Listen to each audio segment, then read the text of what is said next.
Iran Israel America के टकराव से जुड़े बड़े हमलों और इससे जुड़ी बड़ी खबरों का सिलसिला तो लगातार जारी है ही, लेकिन इस बीच एक बड़ी खबर ये आ रही है कि ईरान ने इजराइल के बेन गुरियन हवाई अड्डे पर ड्रोन से हमला किया। इजराइल और अमेरिका ने ईरानी नातान्ज यूरेनियम संवर्धन सुविधा पर भी हमला किया और ईरान के परमाणु ऊर्जा संगठन ने कहा है कि कोई हानिकारक रिसाव नहीं हुआ है।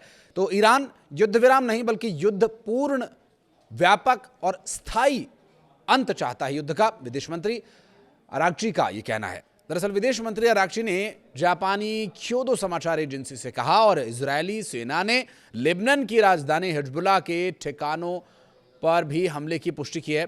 दरअसल जहां राजधानी में हिजबुल्लाह के ठिकानों पर हमले की बात सामने आई, वहीं होर्मुज स्ट्रेट को खुलवाने के लिए नाटो के शामिल होने पर संशय बाकी है, क्योंकि अमेरिकी प्रेसिडेंट डोनाल्ड ट्रंप ने कहा है कि भैया आपको तो आना ही पड़ेगा। एक तरफ वो कहते हैं कि हमें आपकी ज़रूरत नहीं, दूसरी तरफ वो कहते हैं आपको आना ही पड़ेगा। तो ब्रिटेन की टेरिटरी पर हुए हमले के बारे में भी बात करेंगे। नमस्कार, मैं हूं आशीष त्रिपाठी आपके साथ। ब्रिटेन की टेरिटरी डिएगो गार्सिया एक सैन्य अड्डा है जो अमेरिका और ब्रिटेन का एक साझा सैन्य अड्डा है। यहीं से B-2 बॉम्बर से लेकर पनडुब्बियां और दूसरे बड़े ऑपरेशंस अमेरिका संचालित करता। मतलब ये मान लीजिए कि एशिया पर नजर रखने के लिए, ऑपरेशंस को अंजाम देने के लिए अमेरिका का ये सबसे महफूज अड्डा है। अगर आप इसे और बेहतर तरीके से समझना चाहते हैं तो मैं जब आपको बता रहा हूं तो आप अपने फ़ोन में या किसी भी एक आप अपने इक्विपमेंट में एक जो मैप है, वर्ल्ड मैप, उसे खोल लीजिए, या आपके पास कहीं अगर घर में कोई हार्ड कॉपी हो मैप की तो आप उस पर देखें और उन सिचुएशंस को देखें। तो भारत के ठीक नीचे है श्रीलंका, और श्रीलंका से कुछ मैप पर तो थोड़ा ही रहेगा, लेकिन वो हज़ारों किलोमीटर की दूरी पर ये डिएगो गार्सिया है। दरअसल ये वो जगह है जो है तो ब्रिटिश औपनिवेश डिएगो गार्सिया, लेकिन भारत से नज़दीक है। और जिस तरह से हमला यहाँ पर किया गया, ये जगह अब उतनी महफूज रह नहीं गई। लेकिन ईरान से गार्सिया तक हमला, अब तक तो ये था कि 2500 किलोमीटर ही ईरान मिसाइलें मार रहा है। ईरान से कहाँ इजराइल तक मिसाइलें मार देता है।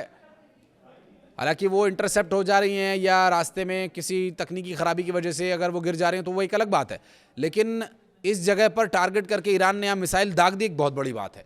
ईरान ने अमेरिका के आंख को जो हिंद महासागर में है वहाँ टारगेट किया। अब सवाल यह है कि ये कौन सी मिसाइल है जो इतनी दूर तक मार कर रही है, क्योंकि पहले माना यह जा रहा था कि ईरान के पास जो मिसाइल है वो 2500 किलोमीटर तक ही मार कर सकती हैं, लेकिन ये मिसाइल IRBM है, यानी इंटरमीडिएट रेंज बैलिस्टिक मिसाइल। जिस रेंज की जो मिसाइल होती हैं उन मिसाइलों में ये ज़बरदस्त ईरान के पास हमला करने वाली एक मिसाइल है। दो मामलों को समझने की कोशिश करेंगे। पहले कि एक हिंद महासागर में मिसाइल दाग करके ईरान ने जो अपनी पावर से लोगों को चौंकाया है, जो ये समझ रहे थे कि ईरान लगभग अब युद्ध में कमज़ोर पड़ गया है, मिसाइलों के हमले कमज़ोर पड़ते जा रहे हैं, उन सबको अब पता चल गया होगा कि ईरान क्या कर रहा है और ईरान क्या कर सकता है। ईरान ने अपनी पावर से लोगों को चौंका दिया और ये बता दिया कि ईरान के पास कितनी ताकत है।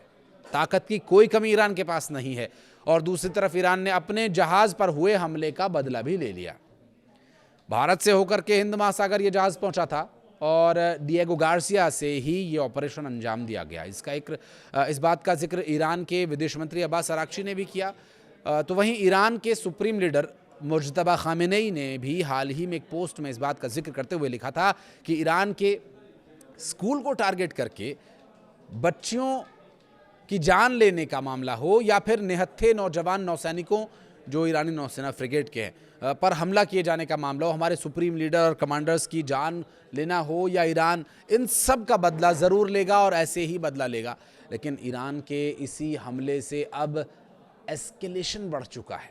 हालांकि नाटो देश पहले ही होर्मुज के खिलाफ इस मामले को लेकर सामने आने से इनकार कर चुके हैं। ईरान के इस मिसाइली हमले ने यह बता दिया कि यूरोप भी ईरान के हमले के दायरे में आ चुका है। नाटो के देश बच नहीं पाएंगे अगर वो हामी भर देते हैं तो। उन्होंने हामी भरी नहीं है, लेकिन अगर हामी भरते हैं तो ईरान के पास इतनी दूर मार क्षमता वाली मिसाइलें हैं, यूरोप के कई देश टारगेट पर आ सकते हैं। इधर गल्फ कंट्री में खाड़ी क्षेत्र में तो जो आपने देखा तबाही जो मचाई ईरान ने, वो तो पूरी दुनिया जानती है।